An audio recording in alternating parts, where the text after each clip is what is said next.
Good morning, good evening, कैसे हैं आप सभी लोग। तो हमने अभी नेक्स्ट डे क्या किया था, पीवाईक्यूज कवर किए, कॉन्सेप्ट 2 मार्क्स पीवाईक्यूज, जिसमें हमारे कुछ रिमेनिंग पार्ट्स रह गए और उनके कोर कॉन्सेप्ट रह गए। तो आज हम उन सारे टर्म्स को क्या करने वाले हैं, कवर करने वाले। तो जल्दी से हाथ में कॉपी पेन ले लीजिए और स्टार्ट करते हैं हम अपना लेक्चर नंबर 2 पार्ट 2। ओके, तो हमारे पास फर्स्ट क्वेश्चन आ गया, बढ़िया से एक पेन सेलेक्ट हो जाए। क्या लिखा हुआ है, a concave lens of refractive index is 1.5 is immersed in a medium of refractive index 1.65। What is the nature of the lens? तो उस लेंस का नेचर हमारे पास क्या होने वाला है। तो आज पहले समझते हैं बात को। ये हमारे पास क्या हो गया, कॉन्केव लेंस हो गया, ठीक है। अब इस कॉन्केव लेंस को किया क्या गया है, किसी दूसरे मीडियम में ले जाके इमर्स्ड कर दिया गया। किसी मीडियम में इमर्स्ड करने का मतलब आप समझो, ऐसे ले जाके किसी लिक्विड में लेके हमने रख दिया। अब जब हमने रखा तो इसके नेचर के बारे में हमसे बात हो रही कि आप बताओ इसका नेचर क्या होगा, व्हाट इज द नेचर। तो सबसे पहले अपना हम कोर कॉन्सेप्ट समझ लेते हैं, व्हाट इज द कॉन्सेप्ट। समझिएगा ध्यान से, क्या कैलकुलेट करना पता करेंगे। अगर मान लो हम फोकल लेंथ कैलकुलेट करो और इसका रिजल्ट क्या आ जाए, पॉजिटिव आ जाए, ऐसी कंडीशन में जो अगर रिजल्ट पॉजिटिव मिलेगा तो हम उसे बोलते हैं कॉन्वेक्स लेंस। कॉन्वेक्स लेंस मतलब क्या हो जाता है सर, कन्वर्जिंग, ठीक है। अगली बात, अगर फोकल लेंथ कैलकुलेट करने पे नेगेटिव सिंबल के साथ आ रही हो तो इसका मतलब हो गया कि वो हमारा क्या हो गया, कॉनकेव हो गया। अगर कॉनकेव हो गया तो नेचर उसका कैसा हो जाएगा, डाइवर्जिंग हो जाएगा। क्या बात सबको समझ में आई। अब हम बात करते हैं कि फॉर्मूला कौन सा यूज करें, है ना। फॉर्मूले की तो प्रॉब्लम होती है कि सब पता नहीं चलता कि फॉर्मूला कौन सा यूज करना। तो ध्यान से समझो, लेंस के आपके पास दो फॉर्मूले, 1/v माइनस 1/u, एक ये फॉर्मूला है। दूसरा हमारे पास कौन सा formula, 1/f is equal to mu minus 1 और ब्रैकेट में लिखा होगा 1/r1 माइनस 1/r2। दो फॉर्मूले हमारे पास आ गए। कौन सा फॉर्मूला यूज करोगे, तो ध्यान से देखो क्वेश्चन किस पे आया, रिफ्रैक्टिव इंडेक्स पे। क्या इस फॉर्मूले में कहीं रिफ्रैक्टिव इंडेक्स है, नहीं, इस फॉर्मूले में है। इसका मतलब हमें यही फॉर्मूला यूज करना है। क्या यहां तक बात क्लियर होगी। ओके, चलो आगे बढ़ते हैं, कैलकुलेशन करते हैं। तो कैलकुलेशन करने के लिए अगली पेन ले लेते हैं और फॉर्मूला लिखेंगे हम 1/f is equal to mu minus 1 और ब्रैकेट में हमने क्या लिख लिया है, 1/r1 माइनस 1/r2। क्या यहां तक सबको बात क्लियर हुई। ओके, चलते हैं हम कैलकुलेशन पे बात करते हैं। तो जरा R1 R2 के टर्म को ही पहले देख लिया जाए। R1 R2 की कहानी में क्या है, ये हमारे पास हो गया convex lens, sorry concave lens. अगर मैं इसकी रेडियाई को कंप्लीट करने की कोशिश करूं, ठीक है, ऐसे करके मान लो मैंने रेडियाई कंप्लीट की, तो जो फर्स्ट रेडियस का टर्म आएगा, this is the first surface, ये हो गई हमारी सेकंड सरफेस। तो फर्स्ट सरफेस देखो अपोजिट आ रही है, रे ऐसे करके मूव करेगी, तो पहला जो मेरा R1 का टर्म होगा वो कैसा हो जाएगा, नेगेटिव हो जाएगा। इसके बाद जब मैं यहां आऊंगा, इसके लिए तो देखो रे इस डायरेक्शन में है, तो R2 का जो टर्म होगा वो कैसा हो जाएगा, पॉजिटिव हो जाएगा। R1 नेगेटिव हो गया, R2 पॉजिटिव हो गया। तो आते हैं अपने फॉर्मूले में, हम बात करते हैं इस जगह पे। तो मेरा जो R1 है वो नेगेटिव सिंबल के साथ आ रहा, तो मैंने यहां लगा दिया माइनस, और R2 पॉजिटिव, तो ऐसे मतलब इसका अगर मैं टोटल रिजल्ट देखूं तो मेरे पास क्या आ गया है, एक नेगेटिव का सिंबल आ चुका है। Get it. ओके, अब आते हैं म्यू माइनस 1 में। तो ये क्या लिखा हुआ है, रिलेटिव रिफ्रैक्टिव इंडेक्स, मतलब हम कहां से कहां इंटर कर रहे हैं। तो ध्यान से समझो, पहले लाइट किसमें इंटर करेगी, इस लिक्विड में, इसके बाद फिर इंटर करेगी इस ग्लास में। क्लियर है। तो हमें क्या लिखना है, लिक्विड से हम क्या जा रहे हैं, ग्लास के अंदर जा रहे हैं। ओके, अब हम जरा इसको ओपन कर दो तो लिखा हुआ है refractive index of glass respective index of liquid -1 और साथ में हमारा ये नेगेटिव का एक पार्ट तो है ही। अगर मैं इस वैल्यू को यहाँ पे पुट करता हूं तो म्यू ऑफ ग्लास दिया है 1.5, 1.65 माइनस 1। जरा इसको सॉल्व करोगे तो ये रिजल्ट इधर जाएगा। अगर मैं 1.5 से 1.65 को माइनस करूंगा, मतलब मैं क्या कह रहा हूं, 1.5 से आप क्या माइनस कर दो, 1.65 माइनस कर दो, तो क्या रिजल्ट नेगेटिव नहीं आने लगेगा, बिल्कुल नेगेटिव आएगा। तो एक नेगेटिव सर यहां आ गया और दूसरा नेगेटिव हमारे पास पहले से ही है। नेगेटिव नेगेटिव क्या हो गया सर, पॉजिटिव हो गया। यानी फोकल लेंथ जो आपको कैलकुलेशन में मिली है वो कैसे हो गई, पॉजिटिव हो गई। और अगर पॉजिटिव आई है तो कौन सा नेचर लेके बैठेगी, कॉन्वेक्स लेंस का बैठेगी और उसे हम लिखेंगे क्या, कन्वर्जिंग। तो दैट इज योर आंसर। क्या बात सबको क्लियर हो गई, गेट इट। कॉन्सेप्ट क्लियर हुआ कैसे करते हैं। तो आपको बस नेगेटिव और नेगेटिव सिंबल्स को ही चेक करना है, नेगेटिव पॉजिटिव चेक करना, कोई कैलकुलेशन नहीं करना है। ओके ओके, चलिए बढ़ते हैं आगे। क्वेश्चन नंबर 3 में क्या लिखा हुआ है, अ convex lens of refractive index 1.52 is immersed in a medium of refractive index 1.65, what is the nature of the lens. तो मैंने एक क्वेश्चन करा दिया, अगला शिकार आपका है, तो जल्दी से वीडियो को पॉज करो, सॉल्व करें। हो गया। ओके, तो चलते हैं, जल्दी से लिखते हैं। तो ये हमारे पास बन गया हमारा कॉन्वेक्स लेंस। क्लियर। ओके, अब जरा ध्यान से देखो, पहली सरफेस ये है R1, दूसरी सरफेस ये क्या है, R2। जरा R1 को कंप्लीट करो, R1 इधर कंप्लीट हो रहा, R2 को कंप्लीट करो, R2 इधर कंप्लीट हो रहा। तो इस कंडीशन में जो मेरे लिए R1 का बिहेव करेगा ये R2 का बिहेव करेगा। तो इस तरफ रेडियस बन रही है R2, इस तरफ रेडियस क्या बन रही है R1। लाइट आपको पता है ऐसे मूव करते हुए आएगी। क्लियर। ऐसी कंडीशन में देखो, क्या R2 का रिजल्ट नेगेटिव नहीं आएगा, बिल्कुल आएगा। R1 का रिजल्ट कैसा हो जाएगा, पॉजिटिव हो जाएगा। क्या करना है, फॉर्मूले में पहुंचना है जल्दी से। तो 1/f इज इक्वल टू क्या लिखा है, म्यू -1 और यहां पे लिखेंगे 1/r1 - 1/r2। जरा R1 का रिजल्ट देखो पॉजिटिव, R2 कैसा नेगेटिव, तो नेगेटिव नेगेटिव क्या हो गया पॉजिटिव, यानी यहां से टोटल रिजल्ट कैसा हो गया आपका पॉजिटिव हो गया।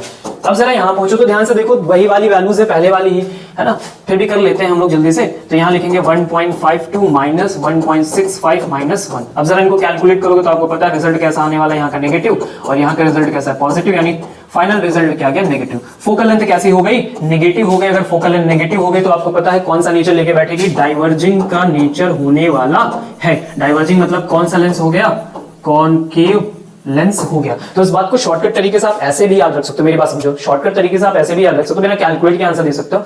जब भी आपका लेंस किसी हायर रिफ्रैक्टिव इंडेक्स के अंदर इमर्ज्ड किया जाएगा तो आपका जो नेचर है लेंस का वो जस्ट अपोजिट हो जाने वाला है। अगर कॉनकेव है तो कॉन्वेक्स हो जाएगा, कॉन्वेक्स है तो कॉनकेव हो जाएगा। क्या बात सबको समझ में आ रही है? मैंने क्या कहा, अगर आप अपने हायर रिफ्रैक्टिव इंडेक्स में जाओगे तो। Get it? ओके, इस बात को नोट कर लें। चलते क्वेश्चन नंबर 4 में क्या लिखा, what happens to a focal length of a convex lens when it is immersed in a water. बहुत सिंपल सी बात है, जरा समझो। एक कॉन्वेक्स लेंस बनाओ, ये बना लिया, दूसरा कॉन्वेक्स लेंस बनाओ, ये बना लिया हमने। अब अगले वाले कॉन्वेक्स लेंस को कहां लेके जाना है, वाटर के अंदर लेके जाना है। तो ये हमने बना लिया वाटर इसके अंदर। अगर मैं इसमें इमर्ज्ड करूंगा तो क्या फर्क पड़ने वाला है, जरा ये बात समझ लेते हैं हम लोग। तो पहली बात ये हुई कि फर्स्ट टाइम तो लाइट इस पे आने वाली है और फिर कन्वर्ज होकर यहां मिलने वाली है। क्लियर? तो अभी जो इसका रिफ्रैक्टिव इंडेक्स है म्यू और इसका रिफ्रैक्टिव इंडेक्स एयर का, तो एयर का क्या हो जाता है 1। क्लियर? 1.0। यहां का कुछ रिफ्रैक्टिव इंडेक्स समथिंग होगा। इस अगली बार क्या होने वाला है कि जब हम इसे इमर्ज्ड कर देंगे तो अगली बार यहां आ जाएगा वाटर और यहां पे क्या होगा, नहीं ग्लास, यानी दैट इज द म्यू, यानी रिफ्रैक्टिव इंडेक्स वेरिएट कर गए। क्लियर है? ठीक है, तो बाकी सारी चीजें दोनों तो सेम, उसमें को चेक करना नहीं है। तो हमने लिखा formula 1/f is equal to, और यहां लिखेंगे mu minus 1/r1 minus r2, इसमें भी है और इसमें भी, तो उसकी कोई जरूरत हमें नहीं है। जरा ध्यान से समझो इस फॉर्मूले को। अगर मैं यहां ध्यान से चेक करूं तो क्या लिखा होगा, पहली बार में ये गया है एयर से ग्लास में, ठीक है। अगली बार इसी फॉर्मूले में क्या हुआ है, ये गया है वाटर से ग्लास में। क्या सबको बात क्लियर हुई? अगर मैं इसका रिजल्ट फाइंड आउट करूं, एयर से ग्लास आता है 1.5 माइनस 1, वाटर से ग्लास अगर मैं कैलकुलेट करना चाहूं, अगर वाटर के रिस्पेक्ट में अगर मैं ग्लास का कैलकुलेशन करूं तो वो रिजल्ट आता है 9/8 समथिंग, यानी 1.1 समथिंग करके माइनस 1 ऐसे करके। ठीक है, अगर मैं दोनों का डिफरेंस करूंगा, अगर मैं दोनों का डिफरेंस कैलकुलेट करूंगा तो आपको साफ साफ दिख रहा है refractive index air to glass is greater than, इसका जो रिजल्ट आ रहा है वो ग्रेटर देन है किससे, water to refractive index glass. ये वैल्यू ज्यादा आ रही है। तो अब बात करें कि फोकल लेंथ पे क्या फर्क पड़ेगा, तो जरा ध्यान से समझो। फोकल लेंथ एफ और ये वाला जो पार्ट है, जरा देखो दोनों इनवर्सली प्रोपोर्शनल नहीं है। मैं अगर सिंपल भाषा में लिखना चाहूं तो मैंने इस टर्म को सर ऐसे लिख लिया म्यू माइनस 1। देखो दोनों इनवर्सली प्रोपोर्शनल नहीं है, ठीक है। अगर इसकी वैल्यू ज्यादा होगी तो ये जो डिफरेंस का टर्म है वो भी बड़ी वैल्यू देगा, और जब ये बड़ी वैल्यू देगा तो वैल्यू क्या होगी, डिक्रीज कर जाएगी। ऐसी टर्म में ये टर्म जो हमारे पास अगर ये बड़ी वैल्यू दे रहा है तो ऐसी कंडीशन में फोकल लेंथ क्या करेगा, डिक्रीज करेगा, और ये ज्यादा है तो। अगर अगली कंडीशन में म्यू की वैल्यू कम हो जाए, म्यू को मैं कम कर दूं तो ये वैल्यू भी डिक्रीज करेगी। अगर ये कम होगी तो ऐसी कंडीशन में फोकल लेंथ इंक्रीज करना चाहिए। तो ध्यान से देखो, जब हम वाटर से ग्लास में गया तो हमारा रिफ्रैक्टिव इंडेक्स कम हुआ है। अगर हमारा रिफ्रैक्टिव इंडेक्स का अमाउंट कम हो गया माइनस ये रिजल्ट कम हो गया, आप चाहो तो चेक कर लो 1.10 से 1 माइनस कर लो, यहाँ पे 1.50 से 1 माइनस, तो क्या वैल्यू डिक्रीज हुई? अगर ये वैल्यू डिक्रीज हुई तो फोकल लेंथ क्या करेगा, इंक्रीज करेगा। तो यहाँ तुम अपने रिजल्ट में क्या लिखोगे, एफ क्या हो गया है, इंक्रीज हो गया है। क्या बात समझ में आ गई? ओके, क्लियर है सबको? आगे बढ़े। ओके, बहुत इंपॉर्टेंट क्वेश्चन है ऐसे। अगला क्वेश्चन मैंने फिर से आपके सामने रखा हुआ, सेम एज इट इज वही क्वेश्चन है। अब आपको देखकर बताना आंसर क्या आएगा, ठीक है। पॉज करो, जल्दी से आंसर बता दो। हो गया?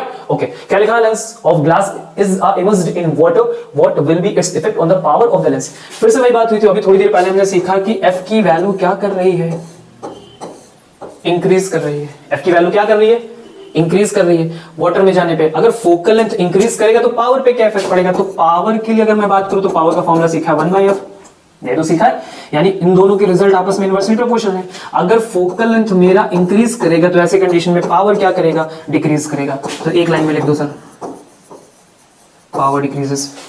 सो सिंपल, गेट इट। चले नेक्स्ट क्वेश्चन पे। तो क्या लिखा है, how does the focal length of a convex lens change if monochromatic red light is used instead of violet light. तो वायलेट लाइट के बारे में बात हो रही, तो अभी हम सीख के आए, क्या हमने सीखा है कि फोकल लेंथ क्या होता है, इनवर्सली प्रोपोर्शनल हो जाता है किस टर्म के, म्यू माइनस 1 के। क्लियर है? अब जरा हम लोग बात कर लेते हैं वायलेट के लिए। तो वायलेट के लिए अगर मैं किसी ग्लास के लिए बात करूं तो जो उसकी वैल्यू होती है वो लगभग कितनी होती है, 1.55 होती है। यहीं पे अगर हम रेड के लिए बात करें तो दैट इज द 1.50। अब जरा दोनों को चेक कर लेते हैं जल्दी से। तो पहले वाले रिजल्ट में अगर मैं बात करूं तो जो फोकल लेंथ में हमारा टर्म आएगा, अगर मैं यहाँ पे रख रहा हूँ किसके लिए, मैं वायलेट के लिए रख रहा हूँ, तो रिजल्ट हो गया 1.55 minus 1, that is the 0.55। Clear है। अगर मैं बात करूँ रेड के लिए, तो रेड में जरा आ जाओ, चेक कर लो क्या लिखा है, 1.50 माइनस 1 कितना हो गया, 0.5। फर्क समझ में आ रहा है। तो इसमें से वैल्यू कौन से ज्यादा है, ये वैल्यू ज्यादा, ये वैल्यू ज्यादा है ना। तो पहले हमारे पास वायलेट ऑलरेडी था, फिर हमने उसकी जगह रेड को रखा। जैसे ही हमने रेड को रखा, क्या हुआ, हमारा जो ये वाला टर्म है वो क्या कर गया, डिक्रीज कर गया।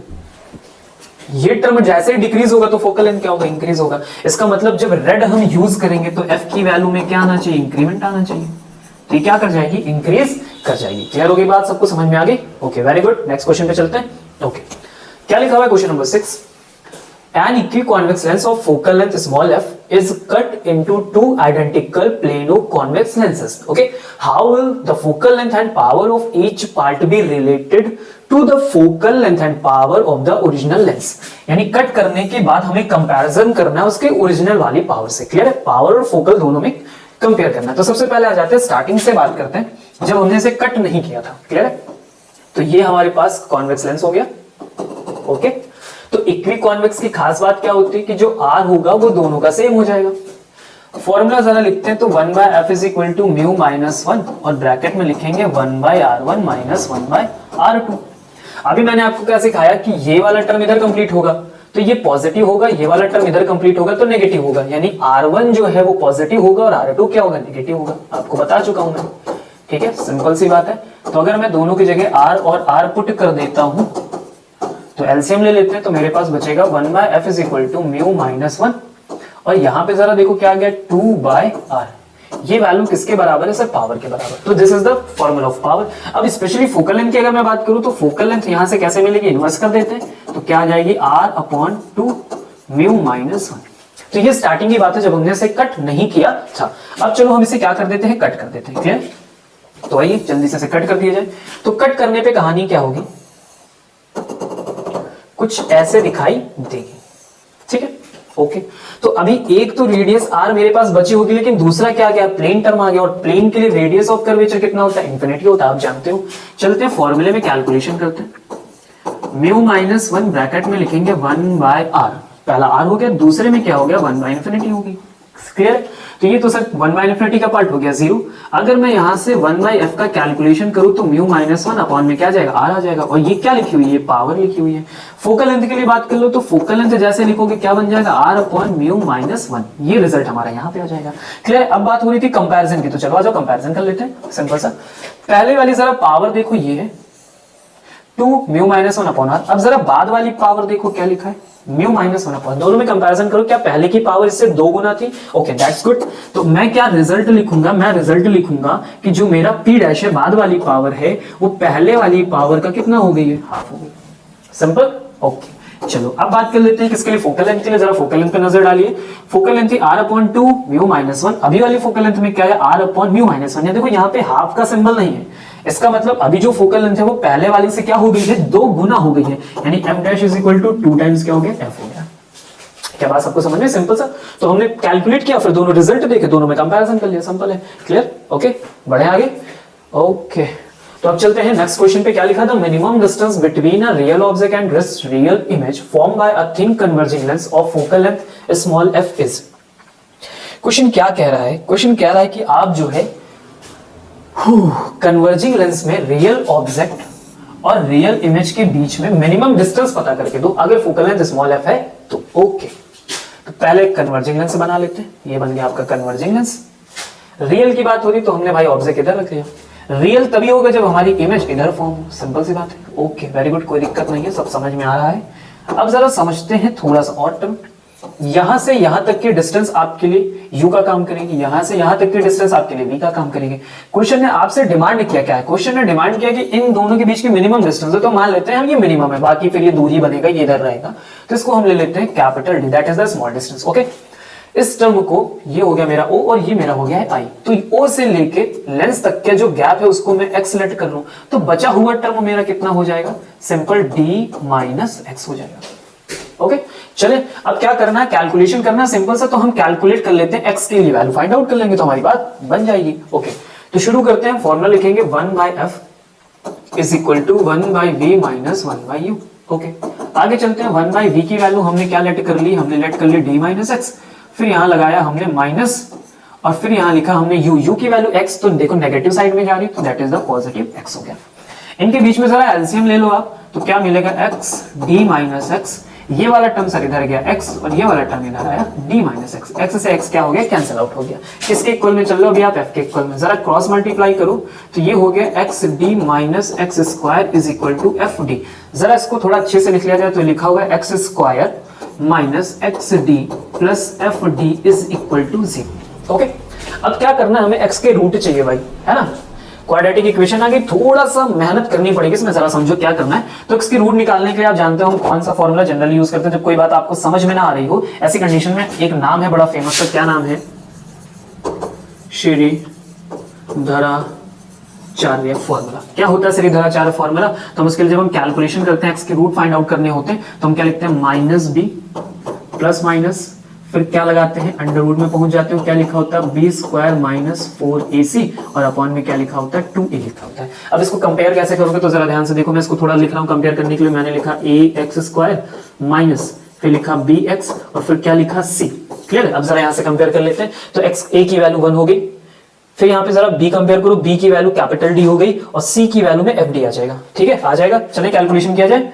ओके थोड़ा सा हिम्मत बांधिए, कुछ कठिन वठिन नहीं हो रहा, बड़ा सिंपल होगा। तो जरा b की जगह वैल्यू रखो, तो b की जगह वैल्यू आ गई आपकी माइनस डी आ गई, फिर आया हमने प्लस माइनस और अंडर रूट में पहुंचे, अंडर रूट में क्या लिखेंगे b की जगह क्या आ रहा है d का स्क्वायर, तो हमने लिख लिया d का स्क्वायर माइनस 4ac, a में 1 हो गया, c में fd हो गया, तो क्या बन गया 4fd अपॉन में क्या लिखेंगे 2a, तो दैट इज द ओनली 2। क्या बात सबको समझ में आ गई। तो अब हम क्या चाहते हैं, हमारा रिजल्ट जो है वो रियल आए। ठीक है तो अगर x की वैल्यू हमें क्या चाहिए, x अगर हमें रियल चाहिए तो x is greater than equal to 0, तो इस टर्म को हम क्या करें, उसके इक्वली पुट कर देते हैं। जैसे आप इसके इक्वल पुट करोगे देखो क्या बचेगा, minus d plus minus under root d square minus 4fd और अपॉन में 2, तो उसको सर उधर भेज दिया हमने। जरा इन टर्म्स को इधर उधर लेके जाए तो सिंपल सी कहानी है, देखो पूरा कंडीशन हम कैलकुलेट कर रहे हैं, तो अगर हम चाहें तो सीधे सीधे इस वैल्यू के लिए भी कैलकुलेशन कर लेते, यही हमारा रियल है, बात बन जाती। तो वैसे ही हम पहुंच जाएंगे वहां पे, क्या लिखा हुआ है यहाँ पे d square minus 4fd is greater than must be equal to 0। हम ऐसी बात लेके चल रहे हैं। जरा इसको सॉल्व करोगे तो रिजल्ट क्या बनेगा, रिजल्ट बनेगा d square is equal to 4fd। अब जरा एक d से d कैंसिल हो गया, तो d की value greater than and equal to कितनी आई, 4f आ रही। तो या तो डिस्टेंस 4f के बराबर होगी या तो उससे ज्यादा होगी, यानी मिनिमम डिस्टेंस का रिजल्ट कितना आया है आपके लिए, दैट इज द 4f। क्या बात सबको समझ में आ गई। आपको सिंपल से क्या करना था, इस रिजल्ट को फाइंड आउट करना है। तो हम चाहते हैं कि रिजल्ट हमारा जो है वो रियल है, तो बस इतना पार्ट मेरा क्या होना चाहिए, ग्रेटर देन इक्वल टू 0 होना चाहिए, क्योंकि अगर ये नेगेटिव हो गया तो फिर आई क्या पाना चाहिए, फिर रिजल्ट हमारा रियल नहीं आएगा। तो बस ये वाले पार्ट को ध्यान रखना है कि ये वाला जो मेरा पार्ट है वो ग्रेटर देन इक्वल टू 0 चला जाए और फिर तुम्हारा रिजल्ट आ जाएगा, दैट इज अ 4f। क्या बात सबको समझ में आ गई। क्वेश्चन का स्क्रीनशॉट ले लो, सॉल्यूशन का ले लिया। ओके बढ़ते हैं आगे, चलते हैं क्वेश्चन नंबर 9 में, और क्वेश्चन नंबर 9 को किया जाए। ओके कुछ अच्छे क्वेश्चंस भी जरूरी है करने, थोड़ा दिमाग भी ऊपर नीचे होना चाहिए तभी मजा आता है।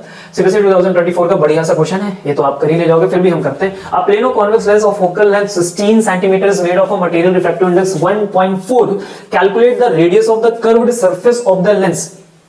Curved surface of the lens, plano convex lens है हमारे पास, फोकल लेंथ दिया है, आपको क्या कैलकुलेट करना, रेडियस कैलकुलेट करनी कर्व्ड सरफेस की।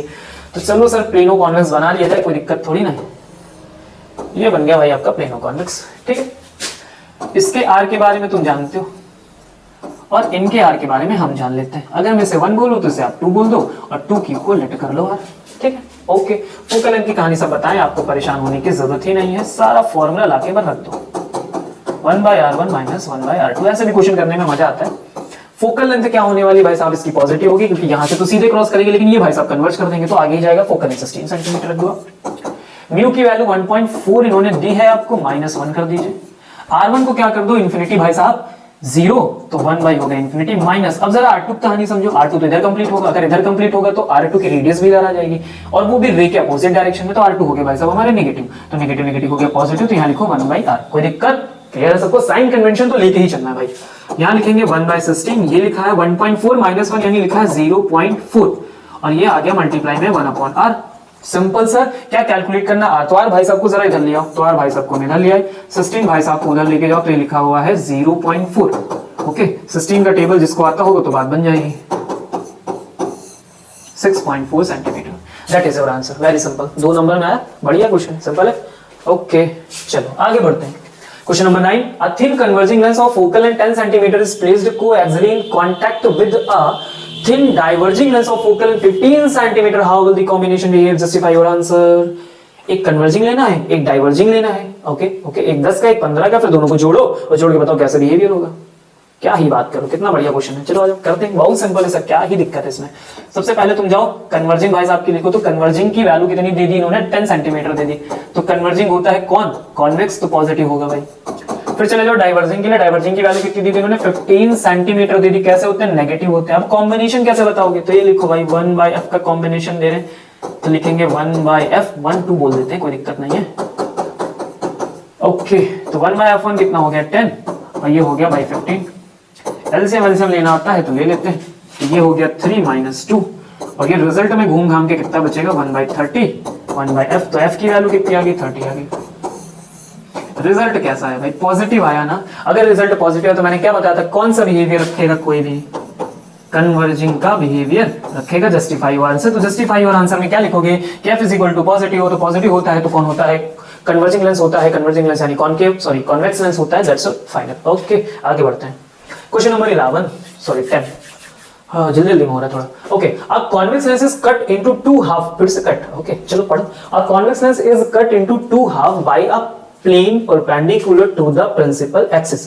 Plane perpendicular, okay perpendicular cut किया गया, एंड हॉरिजॉन्टली भी कट किया गया है from mid. Okay, how much focal length would change. बढ़िया क्वेश्चन, अभी किया तो सेम क्वेश्चन तो आप करके आए हो। उधर देखो क्या किया था हमने, हमसे कह रहे हैं कि भाई आप ये लो कॉन्वेक्स लेंस और इसको एक बार यहां से कट मारो, तो जब आप कट करोगे तो एक ऐसे बनेगा और एक ऐसे बनेगा, यही तो बोला है, ठीक है। और अगली बार क्या करो, इनको जो है कहां से कट कर दो, आप मिड से कट कर दो, ठीक है। रुक जाओ भाई, क्या ही की जल्दी तुमको, क्या करना है, मिड से कट करो। तो मिड से कट करने में भाई साहब कैसे दिखाई देंगे, कुछ ऐसे दिखाई देंगे, ठीक है, ये दिखाई देगा मिड से। क्वेश्चन क्या पूछा, फोकल लेंथ में क्या फर्क पड़ेगा। तो अभी थोड़ी देर पहले क्वेश्चन करके क्या सीखा था आपने, इसके लिए हमने f का कैलकुलेशन किया था, याद करो। तो इसमें रिजल्ट आया था r/2 म्यू -1, और इसके लिए हमने रिजल्ट कैलकुलेट किया था, तो क्या आया था r/म्यू -1। तो हमने क्या सीखा था, इसकी फोकल लेंथ इससे क्या हो जाती है 2 गुना। अगर ये भाई साहब f है तो ये इनका रिजल्ट क्या हो जाएगा 2f हो जाएगा। ये तो पता ही आपको कर चुके हैं, ठीक है। पीछे वाले क्वेश्चन में जाके देख लो।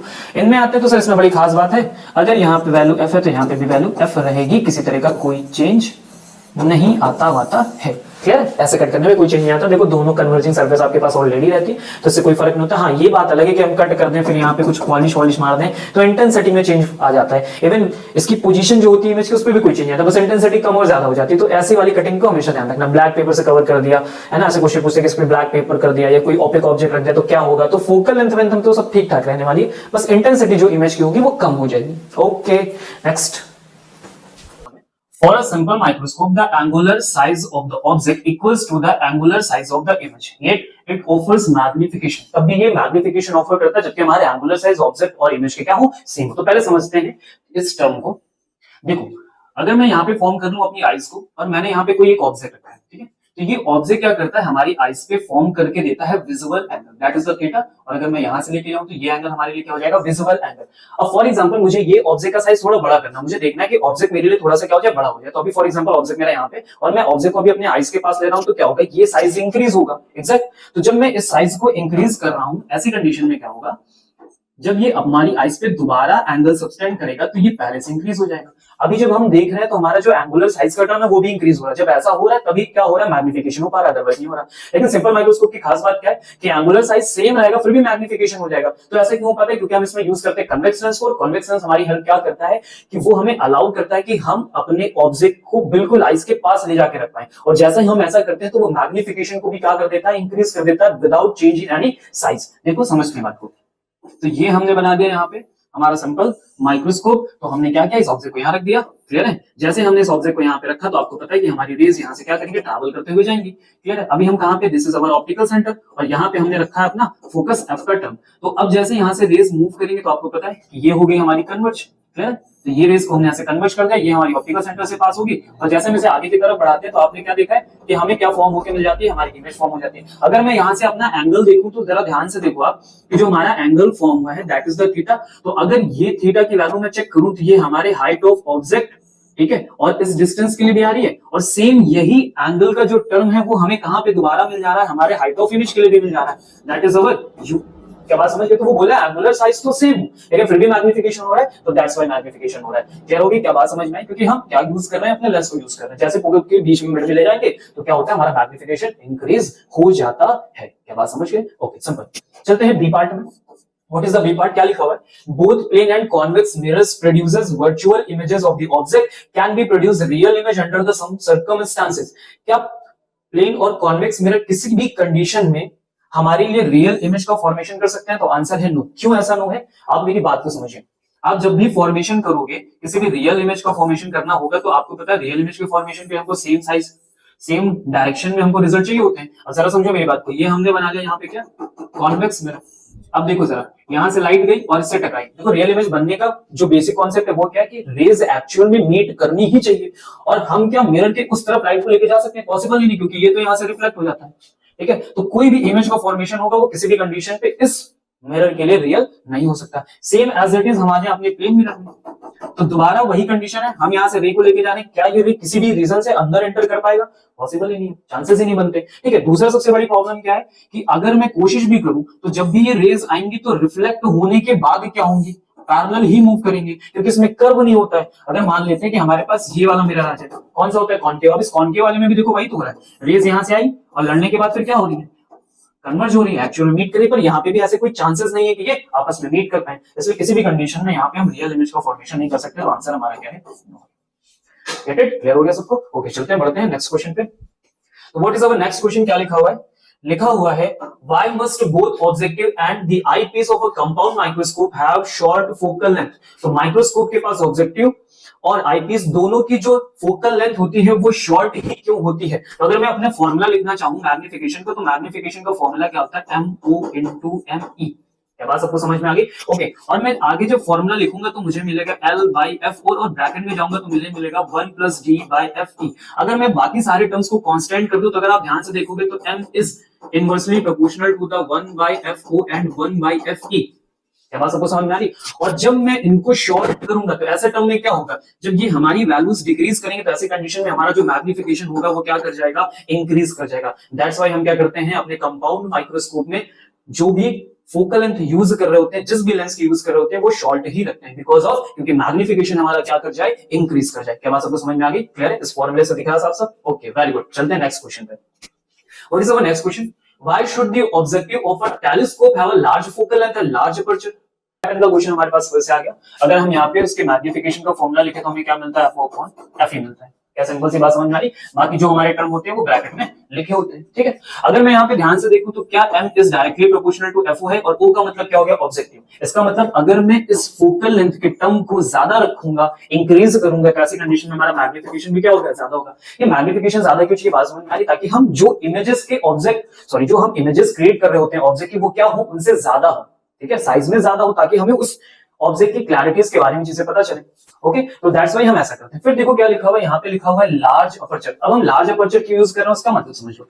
फॉर एग्जांपल मैंने यहाँ पे ऐसे लेंस को यूज किया, ठीक है, और यहाँ से कोई मेरा ऑब्जेक्ट है जहां से लाइट ट्रैवल करते हुए मुझ तक पहुंच रही है, तो हम क्या कर रहे हैं, यहाँ से ज्यादा लाइट को अपने पास इंसिडेंट करा पा रहे हैं, और जितना ज्यादा अमाउंट ऑफ इंटेंसिटी हमारे पास आएगा उतना ज्यादा अच्छा हम क्लैरिटी का इमेज बना पाएंगे। तो इमेज जितनी ज्यादा क्लियर होगी उसकी इंफॉर्मेशन भी उतनी ज्यादा क्लियर होगी। फॉर एग्जांपल आप क्या करो, शॉर्टर फोकल लेंथ यूज कर ले या फिर शॉर्टर अपर्चर यूज कर ले, ऐसी कंडीशन में क्या होगा, मैक्सिमम रेज क्या होंगी, बाहर से ही निकल जाएंगी। इससे क्या होगा कि जो हमें इंफॉर्मेशन मिलेगी इमेज की वो क्या होगी, कम हो जाएगी, ज्यादा क्लैरिटी की इमेज नहीं मिलेगी। अगर आपको इमेज ज्यादा क्लियर बनानी है तो उस ऑब्जेक्ट से हमें ज्यादा से ज्यादा लाइट को अपने पास क्या करना पड़ता है, कन्वर्ज करना पड़ता है, क्योंकि वही लाइट रेज तो इन्फॉर्मेशन लेके आ रही होती है, और जब वो इन्फॉर्मेशन लेके आएंगी और उनसे आप इमेज फॉर्म करोगे तो वो जितनी ज्यादा होंगी इमेज में उतनी ही ज्यादा क्या होगी, क्लैरिटी होगी। क्या बात समझ गए? दैट्स व्हाई हम लार्ज अपर्चर यूज करते हैं, ताकि ज्यादा से ज्यादा लाइट को हम कन्वर्ज कर पाए। समझ गए बात को? चलते हैं आगे। तो हमारा नेक्स्ट क्वेश्चन क्या है, how does the magnifying power of a telescope change on increasing the diameter of its objective. तो फिर से वही बात होगी ऑब्जेक्टिव की, तो हमने देखा M is directly proportional to the FO। अब क्वेश्चन ने क्या कहा कि अगर हम डायमीटर चेंज कर दें, ठीक है, किसका डायमीटर चेंज कर दें, ऑब्जेक्टिव का, तो डायमीटर और रेडियस के बीच में फॉर्मूला आपको पता है ना, radius is equal to diameter of arc. अगर D की वैल्यू इंक्रीज करेगी तो R भी इंक्रीज करेगा। सिंपल है। अगर मेरा आर इंक्रीज कर रहा होगा तो ऐसी कंडीशन में मेरा एफ भी इंक्रीज करेगा। और जब हम बात कर रहे होंगे ऑब्जेक्टिव के टर्म में तो जरा देखो, ऑब्जेक्टिव इंक्रीज करा यानी फोकल लेंथ इंक्रीज हुई तो मैग्निफिकेशन भी क्या हो गया, इंक्रीज हो गया। सिंपल, क्या बात समझ में आ गई? ओके, चलते हैं अगले क्वेश्चन में। क्या लिखा हुआ है? The magnifying power of N astronomical telescope is 24 in normal adjustment, distance between its to lenses is 150 centimetre, find the focal length of the objective lens. तो हमें ऑब्जेक्टिव लेंस की फोकल लेंथ को find out करना है, ठीक है। तो magnifying power दी गई है तो सबसे पहले हम लिख लेते हैं मैग्नीफाइंग पावर कितनी आ गई, 24 आ गई। क्लियर है? आगे हमसे क्या बोला कि जो मैग्नीफाइंग पावर है ये नॉर्मल एडजस्टमेंट में लेनी है। तो नॉर्मल एडजस्टमेंट का मतलब क्या होता है? नॉर्मल एडजस्टमेंट का मतलब होता है कि जो हमारी इमेज फॉर्म हुई है वो कहां पे फॉर्म हो रही है, इन्फिनिटी पे फॉर्म हो रही है। अगर बोला जाता है लीस्ट डिस्टेंस पे आ रही तो कहां पे हम लिखते हैं, 25 सेंटीमीटर पे लिखते हैं। इसी बात को दूसरी तरह से भी बोला जा सकता था, या नॉर्मल की जगह लिखा हो सकता था फॉर रिलैक्स्ड आइज। अगर रिलैक्स्ड आइज का टर्म यूज होता तब भी आप समझ जाना कि कहां पे फॉर्मेशन हो रहा है, इन्फिनिटी पे फॉर्मेशन हो रहा है। क्लियर है? और अगर लिखा हो स्ट्रेन्ड आइज, ठीक है, क्या लिखा हो, स्ट्रेन्ड आइज लिखा हो तो इसका मतलब क्या हो रहा है, कभी भी हम 25 सेंटीमीटर पे ही इमेज का फॉर्मेशन कर रहे होते हैं। लीस्ट डिस्टेंस लिखा हो, स्ट्रेन लिखा हो तो ये हो जाता है, अगर नॉर्मल लिखा हो, रिलैक्स्ड लिखा हो तो इन्फिनिटी हो जाता है। क्या बात समझ गए? अब इसके लिए जो हमारा फॉर्मूला होगा मैग्निफिकेशन का वो क्या हो जाएगा, FO अपॉन FE हो जाएगा। क्लियर हो गई? क्या हमें यहाँ पे कोई वैल्यू दी है? तो अभी कोई वैल्यू नहीं दी है, सिर्फ बस बताया गया कि 150 सेंटीमीटर का जो गैप है इनके बीच में है। ठीक है, तो चलो आ जाओ, जो इन्फॉर्मेशन है वहीं से हम अपने कैलकुलेशन को कंटिन्यू करेंगे। तो ध्यान से देखो, लिखते हैं लेंथ तो क्या होती है, FO प्लस FE होती है।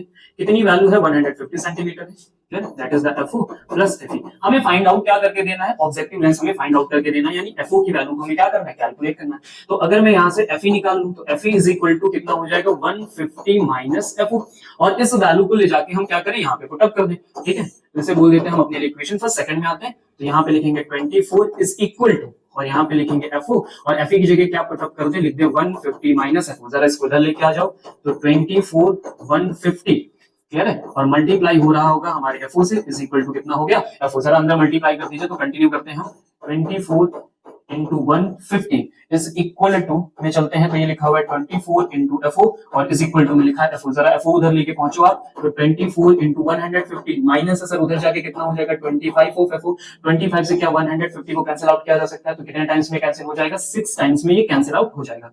ठीक है, तो 24 इंटू क्या कर ले हम 6 कर ले, और जैसे 6 से मल्टीप्लाई करेंगे तो कितना रिजल्ट आने वाला है, 6 4 24, दैट इज 4 6 12 यानी 144। और हमें जो गिवन की गई थी यूनिट वो सेंटीमीटर में थी, तो that's why your result is in centimetre. तो ये आ गया हमारा FO का रिजल्ट। क्या बात सबको समझ में आ गई? सिंपल था।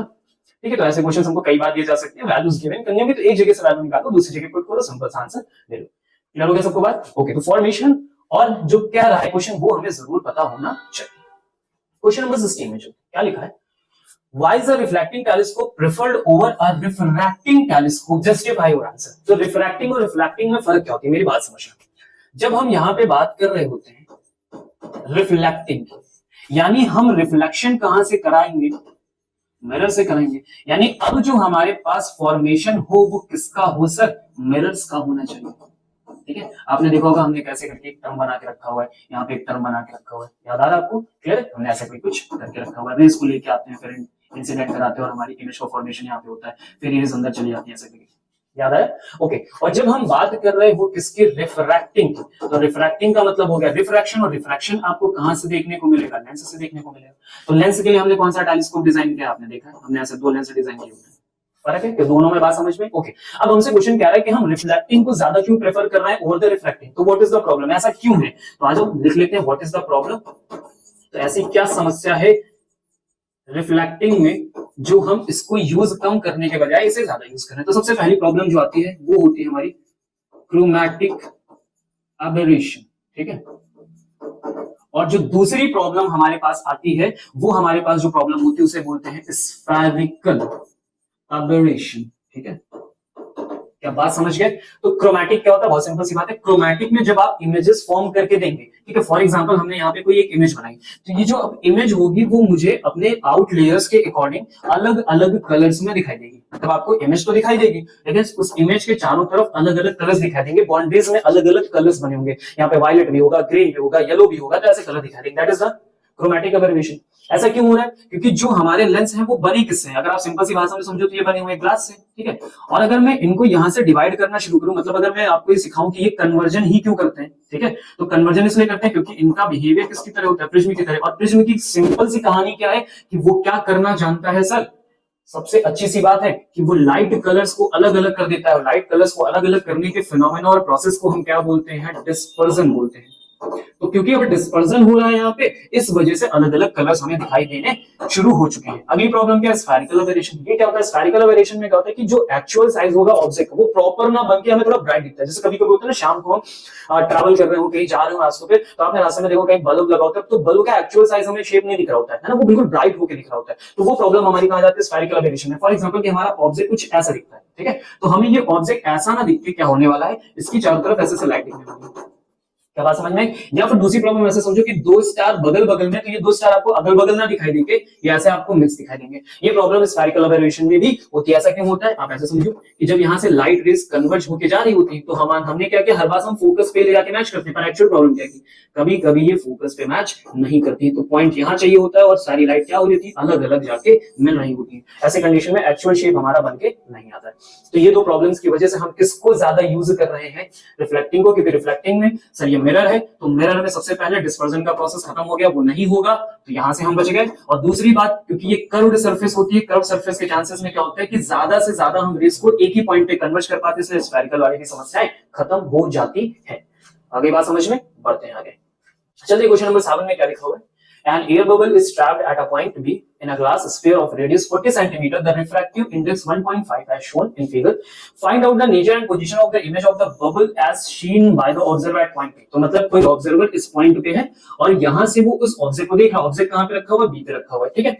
तो चलिए आइए कैलकुलेशन कर लेते हैं। तो ध्यान से समझना पहले। इस बार जो हमारा ऑब्जेक्ट है वो इस मीडियम में रखा हुआ है, और अगर यहां से ऑब्जेक्ट को हमें देखना है, कौन देख रहा है? पी पर्सन है कोई, वो देख रहा है। तो जो लाइट होगी वो बी से मूव करते हुए किसकी तरफ आएगी? पी की तरफ आएगी। यानी इस बार लाइट रेज इस तरफ चलेंगे, ठीक है। समझ के बात को? तो उसी के अकॉर्डिंग साइन कन्वेंशन क्या हमें चाहिए होगा। चलिए आइए शुरू करते हैं। तो सबसे पहले हम लिख लेते हैं अपने लिए यू की वैल्यू। यू कितना गिवन किया गया? सी से बी तक जो डिस्टेंस है वो कितनी है? यहां से यहां तक गिवन की गई है हमें, कितनी? 20 सेंटीमीटर गिवन की गई है।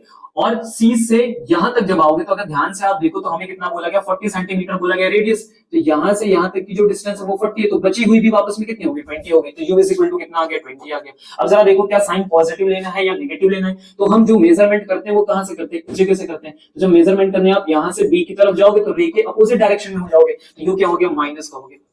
सिंपल है, ओके। अब चलते हैं हम लोग आर के लिए। तो आर की वैल्यू लिखते हैं। आर कितना हो जाएगा? यहां से देखो तो 40 सेंटीमीटर गिवन है, रेस इधर चल रही है, लेकिन मेजरमेंट तो पोल यहां से पॉइंट से होगा उस तरफ, तो अपोजिट हो गया। तो यहाँ पे हमने क्या देख लिया? माइनस का 40 सेंटीमीटर लिख लिया। क्या बात समझ गए? अब हम म्यू की बात कर लेते हैं। तो यहाँ पे आता है म्यू 2 और यहाँ पे आता है म्यू 1। तो what is the mu 2 and what is the mu 1? तो सिंपल सी बात आप समझो, जिस मीडियम में आप हो वो आपके लिए 1 के लिए काम करेगा, उसके बाद जब जहां जा रहे हो वो 2 की तरह काम करेगा। तो अभी आप कहां हो? 1.5 में हो, तो ये आपके लिए 1 हो गया। आप एयर में आओगे तो ये आपके लिए 2 हो गया। क्या बात समझ गए? अब चलते हैं हम अपने फॉर्मूले को यूज करते हैं और जल्दी से कैलकुलेशन कर लेते हैं। क्या लिखेंगे? Mu 2 by v minus mu 1 by u is equal to mu 2 minus mu 1 by r. ये हमने लिख लिया। म्यू 2 की वैल्यू हमने पहले से ले ली 1, that is the v, minus mu 1 की वैल्यू क्या होगी? 1.5 होगी, और यू की वैल्यू कितनी आ गई? माइनस ऑफ 20 आ गई। क्लियर है?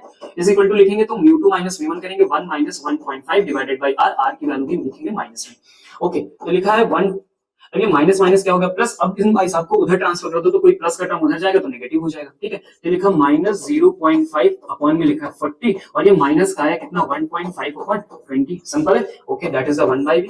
आगे चलते हैं। अब जरा से कैलकुलेट करते हैं तो माइनस माइनस वैसे भी कैंसिल आउट हो गया, ये माइनस का टर्म बचा हुआ है, ठीक है। ओके, अब जरा इसको क्या लिख सकते हैं? 0.5 को क्या 1/2 लिख सकते हैं। 1/2 को नीचे लिखूंगा तो क्या ये वैल्यू मेरी 1/80 हो जाएगी, माइनस 1.5 को क्या 3/2 लिख सकता हूँ, 3/2, तो 3/2 का नीचे आ गया तो कितना हो गया? 3/40 हो गया। सिंपल है, आगे बढ़ते हैं।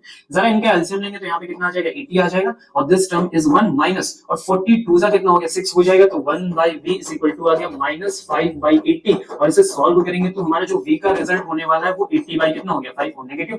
अगर हम 5 से इसको कैंसिल आउट करने की कोशिश करें तो कितना आ गया? 6। वी की वैल्यू क्या आ रही है? माइनस ऑफ 16 सेंटीमीटर, ठीक है।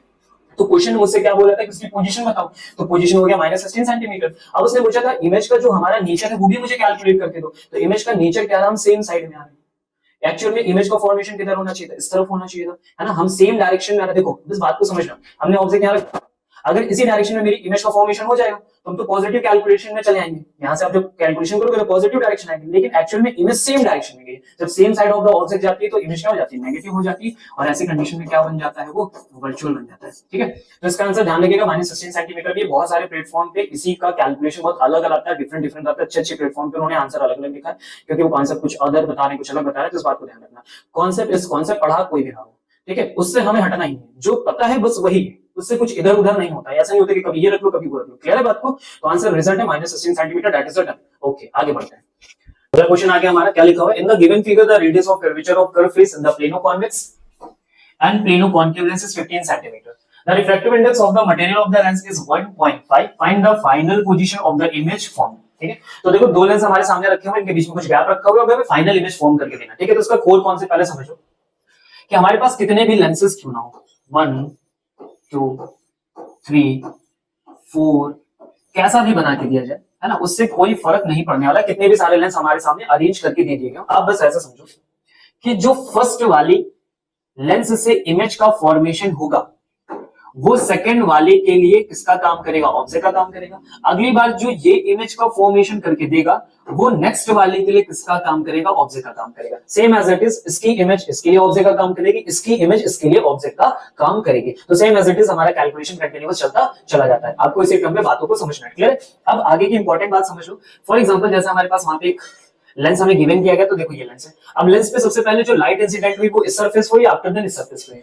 तो जिस लेंस पे लाइट पहले इंसिडेंट होती है, क्लियर है, तो वही सरफेस हमारी क्या कहलाती है, फर्स्ट, और जिस पे लाइट सेकंड वाली आती है वो हमारी सरफेस क्या कहलाती है, R2। Same as it is हमेशा होगा। अगर फॉर एग्जांपल मेरी लाइट इधर से मूव करते हुए आ जाए तो फर्स्ट सरफेस इसे टच करेगी, तो ऐसी कंडीशन में ये R1 हो जाएगा और ये हमारा क्या हो जाएगा, R2 हो जाएगा। तो ये हमारा कोर कॉन्सेप्ट है, इसमें कुछ गड़बड़ नहीं करना, जैसा है वैसा ही रहेगा। क्लियर है? चलिए तो आगे बढ़ते हैं हम लोग, फिर अपने कॉन्सेप्ट को आगे बढ़ाते हैं, कैलकुलेशन को यूज करते हैं। ठीक है, जल्दी से देखिए। तो हमें क्या गिवन किया गया है, लेंस गिवन किया गया है, और साथ में रिफ्रैक्टिव इंडेक्स की भी बात कर ली इन्होंने। तो इसका मतलब कौन सा फॉर्मूला यूज करोगे, लेंस मेकर फॉर्मूला यूज करेंगे। तो चलते हैं पहले वाले टर्म के लिए। तो हम यहाँ पे फॉर्मूला लिखेंगे 1/f is equal to μ2 minus μ1, और ब्रैकेट में क्या लिखोगे, 1/r1 minus 1/r2। Simple. Okay, तो 1/f की वैल्यू उन्होंने हमें कितनी प्रोवाइड करके दी हुई है, और that is the 15 centimetre plano convex lens. और इस कॉन्वेक्स लेंस के लिए जब हमने कर्वेटी की बात की, यहाँ पे देखो तो लिखा हुआ the radius of curvature of the curved face in the plano convex and plano concave lens is 15 centimetre each. यानी अब हमें पहले फोकल लेंथ का कैलकुलेशन करना पड़ेगा। म्यू की वैल्यू कितनी गिवन है, 1.5 गिवन है, तो हमने लिखा 1.5 माइनस 1। ब्रैकेट में आ जाते हैं R1 और R2 में। तो समझ लेते हैं बात को। ये हमने बनाया लेंस, रे किस पे पहले पड़ इस पे, तो दिस इज द R1 और this is the R2। R1 की वैल्यू कितनी आ जाएगी, इंफिनिटी आ जाएगी। अब R2 के लिए जब बात करोगे तो पहले R2 का सर्किल कंप्लीट करो। कंप्लीट कर दिया सर्किल हमने। जब हम सर्किल कंप्लीट करते हैं तो हम उसका मेजरमेंट करते हैं। ठीक है, जैसे आप मेजरमेंट करोगे तो रे की डायरेक्शन में ही सारे मेजरमेंट होते हैं, और जब हम इसके अपोजिट डायरेक्शन में कैलकुलेशन करेंगे तो R2 की जो वैल्यू है वो कैसे हो जाने वाली, नेगेटिव हो जाने वाली। क्यों नेगेटिव हो जाएगी, सर्किल इधर कंप्लीट हो रहा, रेडियस सेंटर से लोगे तो इस तरफ आके फॉर्म होगी, सेंटर से आओगे तो इस तरफ की रेडियस फॉर्म होगी। ऐसे कंडीशन में टर्म क्या हो जाएगा, माइनस हो जाएगा। आइए फॉर्मूला में लिखते हैं। तो R1 हो गया मेरा इंफिनिटी, माइनस 1/R2, तो माइनस ऑफ कितना हो गया, वहां पे वैल्यू गिवन की गई है 15 गिवन की गई है। तो 1/f इज इक्वल टू कितना आ गया, 0.5 मल्टीप्लाई करते हैं हम लोग यहाँ पे, तो रिजल्ट आ गया 1/15। ये कितना लिखा हुआ है, 1/2 लिखा हुआ है। अगर मैं इसको आगे कंटिन्यू करता हूँ तो f इज इक्वल टू कितना मिलेगा मुझे, 30 सेंटीमीटर मिलेगा। ठीक है, तो जो रिजल्ट आया वो पॉजिटिव 30 सेंटीमीटर मेरे पास आ चुका है। क्या यहाँ तक बात समझ में? ओके, अब जो इमेज का फॉर्मेशन यहाँ से हो रहा है, ध्यान से समझना, यहां से जो इमेज गई है वो यहाँ पे कहीं फॉर्म हुई है, इस जगह पे। टोटल गैप इनका 20 सेंटीमीटर, और इनके सेंटर से अगर मैं डिस्टेंस मेजर करूं तो हम कितना और आगे आगे हैं, 10 सेंटीमीटर हम आगे आगे आगे आगे। तो अभी इसकी जो इमेज है वो इसके लिए किसका काम करेगी, ऑब्जेक्ट का काम करेगी, और जैसे इसके लिए ऑब्जेक्ट का काम करेगी हमारा रिजल्ट हमारे पास आ चुका होगा। क्लियर है? सिंपल सी बात समझ में आ गई।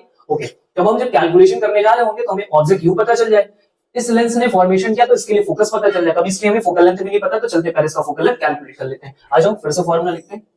नेक्स्ट क्या लिखा होगा, 1/f is equal to μ2 minus 1 upon में लिखेंगे 1/r1 माइनस 1/r2। ठीक है, फोकल लेंथ कैलकुलेट करने जा रहे हैं। रिफ्रैक्टिव इंडेक्स हमें 1.5 माइनस 1 दिया गया है, 1/r1। फिर से वही वाली बात आ रही है, कंफ्यूजन बिल्कुल भी नहीं होना चाहिए, ध्यान से समझेंगे।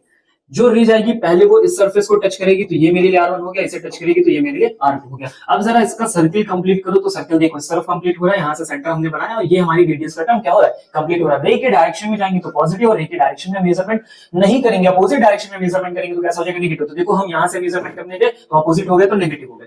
क्या बात सबको समझ में आई? तो R1 की वैल्यू कितनी गिवन की गई है, वहां पे 15 हो गया, तो माइनस का 15 हमने रख दिया, माइनस R2 तो आपको पता प्लेन है, तो प्लेन की इन्फिनिटी हो गया, तो 1/infinity लिख दिया हमने। 1/f इज इक्वल टू कितना आ गया 0.5, मल्टीप्लाई करेंगे तो माइनस आ गया 1/15।